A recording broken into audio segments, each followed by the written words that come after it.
Assalamualaikum warahmatullahi wabarakatuh. Saya Aulia Rahma Fitriani dengan NPM 442310009. Pada kesempatan kali ini saya akan mempresentasikan tugas analitika data yang menggunakan metode klasifikasi dengan berjudul analisis klasifikasi Cummins untuk memprediksi tingkat pengangguran berdasarkan tingkat pendidikan di Indonesia dari tahun 2021 hingga 2024.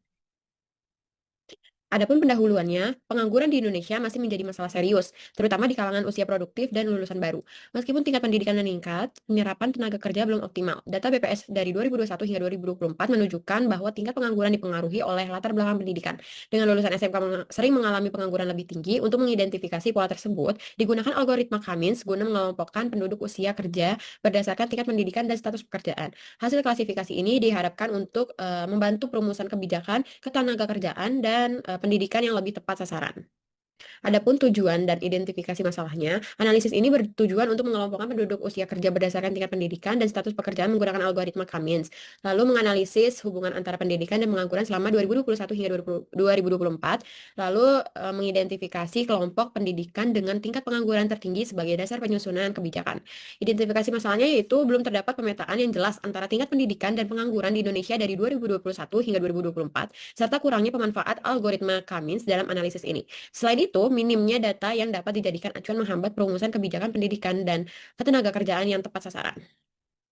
Hasil dan pembahasannya, ini analisis menggunakan algoritma Cummins untuk mengelompokkan data pengangguran berdasarkan tingkat pendidikan. Proses ini mencakup penentuan jumlah klaster, pengelompokan data, dan evaluasi hasil, dengan tujuan mengidentifikasi pola hubungan antara pendidikan dan pengangguran selama 2021 hingga 2024 secara lebih akurat. Nah, tingkat pendidikannya itu ada P1 hingga P6. P1 itu sebagai tidak pernah sekolah atau belum sekolah, P2 itu SMP, P3 itu SMA umum, P4 itu SMA kejuruan, P5 ini tingkat diploma dari diploma 1 hingga diploma 3. Nah, P6 ini universitas. Kalau A1, A2, A3 sampai A4 ini diibaratkan sebagai 2021, 2022, 2023 dan 2024. Lalu kita memakai K sama dengan 3, yaitu P1 sama dengan C1, P2 sama dengan C2, P3 sama dengan C3. Maka data P1 hingga P3 kita ambil untuk mengibaratkan C1, C2, C3. Lalu kita hitung Euclidean distance for centroidnya dengan menghasilkan data seperti ini.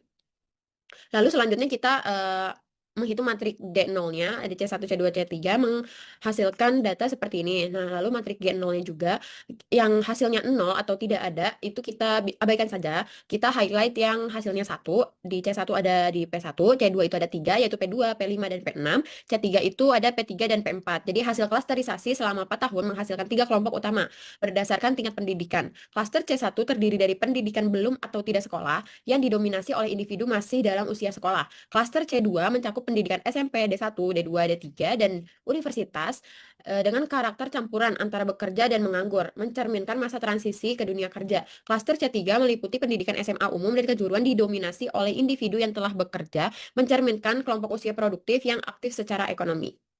Jadi itu kesimpulannya, analisis klasifikasi ini menggunakan algoritma Cummins terhadap data pendidikan dan pengangguran di Indonesia pada tahun 2021 hingga 2024. Ini diketahui bahwa metode ini efektif mengidentifikasi pola hubungan antara pendidikan dan status kegiatan penduduk. Klasterisasi menghasilkan 3 kelompok utama, yaitu C1 untuk belum sekolah, didominasi oleh individu yang masih menempuh pendidikan. Nah, C2 itu SMP, D1, D2 hingga D3, dan universitas ini mencerminkan transisi ke dunia kerja. Dan C3 SMA umum dan kejuruan ini didominasi oleh penduduk yang sudah bekerja. Hasil ini menunjukkan bahwa tingkat pendidikan berpengaruh signifikan terhadap peluang kerja, serta pentingnya data pendidikan untuk mendukung kebijakan ketenagakerjaan yang lebih tepat sasaran. Hasil klasifikasi ini memperjelas bahwa tingkat pendidikan memiliki pengaruh yang signifikan terhadap peluang kerja dan status pengangguran seseorang. Temuan ini juga menegaskan pentingnya pemanfaat data demografi dan pendidikan dalam merancang kebijakan ketenagakerjaan yang lebih akurat dan terarah. Dengan demikian, penerapan metode Cummins dalam konteks ini dapat menjadi alat bantu yang relevan dalam menyusun strategi intervensi pemerintah seperti program pelatihan kerja, peningkatan mutu pendidikan vokasional, serta penciptaan lapangan kerja yang sesuai dengan kompetensi lulusan di berbagai jenjang pendidikan. Segitu saja dari saya, kurang lebihnya mohon maaf. Wassalamualaikum warahmatullahi wabarakatuh.